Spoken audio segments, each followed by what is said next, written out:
The big problem is China. Because China is the one country that has done the best job in responding to the first phases of the pandemic, but they're the least flexible. So they're having a really hard time to pivot to, we don't pay attention to cases, we got to focus on hospitalizations and deaths. And Omicron is very transmissible, but it's not very severe. So you need to pivot. And so if China is going to try to keep a zero COVID policy and lock down, not only is that going to anger the people, it's going to be harder to do. So the Chinese government will look less effective, but it also means you're going to have bigger shortages, shutdowns, supply chain problems coming out of the world's second largest economy. And that starts with the Olympics and it goes, with the Tianjin outbreak, but you're going to keep seeing it going forward. And I think that's a problem. That's the interesting thing is that, for the last 20 years, most people studying global politics would say that if you want to have global leadership, it's going to have to come from the U.S. or the U.S. and China. But otherwise, it's going to fail. And, the U.S. and China are the two largest carbon emitters in the world, but they're not leading on climate change at all. And yet, we're seeing more progress, accelerating progress on transition to renewables and a push for to an end to deforestation and to limit methane emissions and to move towards an effective carbon trading system. And this is all happening despite the fact that the U.S. and the Chinese are not leading.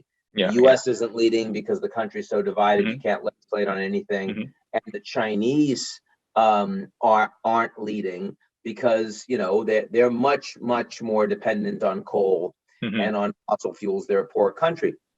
Now, I don't think the Europeans are aspiring to hegemony.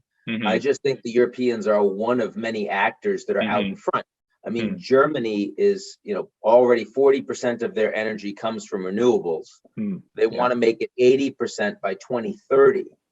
And it's the fourth largest economy in the world. It's not a services economy. It's actually an industrial economy. So I mean, that's a big deal. And if Germany can do it, then it's showing that other countries can as well.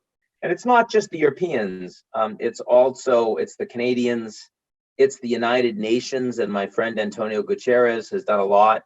It's the banking community, the financial community who are investing away from fossil fuels and increasingly towards renewables. It's corporations. And it's also young people who are driving a lot of the political pressure to get their government to do more. So I don't think it's hegemony. I think it's lots of different individual actors, and they're not even really working together, but they're all doing similar things. And I think that makes me more optimistic, or at least less pessimistic than I have been. Well, look, I mean, the Chinese, obviously, first of all, on the nuclear front, the Chinese are doing far more than anyone else. It's for most democracies, it's a challenge on the regulatory front. There's a lot of political opposition, a lot of green politics opposition. Japan, of course, has big problems post Fukushima, especially Germany too. The Americans, very hard to get approvals. So, I mean, the fact that the Chinese are an authoritarian state, a poor country, they're able to do vastly more on the nuclear front. The Chinese were also more focused in state investment to support wind and solar, as well as electric vehicle batteries, both, the development of the batteries, but also the infrastructure and supply chain than other countries. So I would say the Chinese are out in front in many of these areas right now.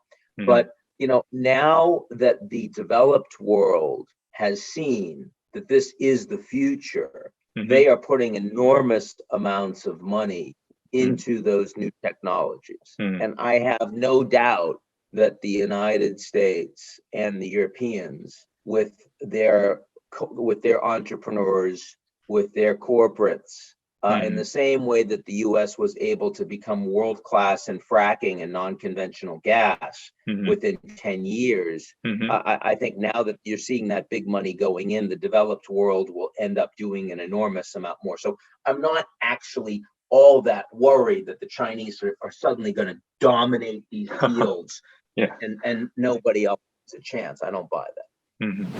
Look, I mean, I think there are a couple of reasons for the inflation. The first is the extraordinary amount of cheap money that was flooded into the economy all over the world to respond to this big challenge. I mean, trillions and trillions of dollars, and people had it. They were willing to spend it. And secondly, the fact that COVID shut down big pieces of the global economy for a long period of time. So, I mean, you know, suddenly you just didn't have, demand went to a tiny percentage of what it was almost overnight. And when you want to restart that all of a sudden, you know, your boats aren't in the right place, the factories aren't all going, it's hard to hire all those people back. So, I mean, this was an unprecedented global shock and an unprecedented global stimulus at the same time. You and I haven't seen that in our lives. So there's no surprise that there's big inflation on the back of that. But most of that inflation will not persist. And it won't persist because you aren't going to see a repeat of all of that fiscal stimulus. And also because you're not going to see the extraordinary swings in supply and demand in the next couple of years. Now, the zero COVID problems of China are a part of, are going to cut against that. They'll make it a little harder to bounce back. To lower inflation, and the shift to renewables without adequate infrastructure will also make it harder to shift back. So I do think that inflation globally will come down quickly, but I don't think it will come down to previous levels for the reasons I just mentioned. The Republicans will almost certainly win the House back. They are likely to win the Senate, though that's a more difficult call. They are also likely to win most of the key governor races and state legislatures in the key swing states that are critical for certifying the election. So there are two big implications of that. And again, you know that Biden's approval ratings are very low. You know that there's been a lot of redistricting. You know that incumbent parties don't do very well in midterm elections. Turnout is usually lower. So, I mean, this shouldn't surprise anyone, but it's a big problem for 2024 because the Republican Party is still Trump's party, and Trump is still saying that the election was stolen, and that's kind of unprecedented. So, I mean, there are two implications. The first implication is that Biden will no longer be able to get his legislative agenda done. Once you lose one of the houses, you know, your ability to get policy, get budgets through, to get appointees through, if they lose the Senate, this all becomes a serious problem. But you know, on the other hand, you've got big issues as well. If Trump decides he's going to run for president, then his ability to steal the election or break the election if the Republicans control. Remember, in 2020, Trump tried to steal the election, but the Republicans didn't control any of the key actors.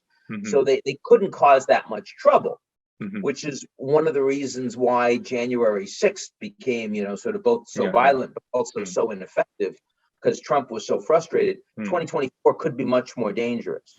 I mean, there are areas of red lines, and particularly on Taiwan. Both countries know what the red lines are.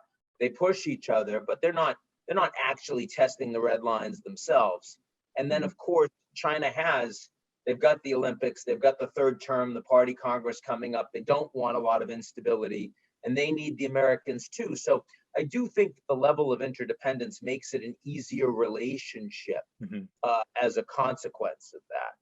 And, you know, we'll see where it goes. But I think that at least for this year, it's very unlikely that we would see a sudden explosion between the two countries, and certainly not on Taiwan.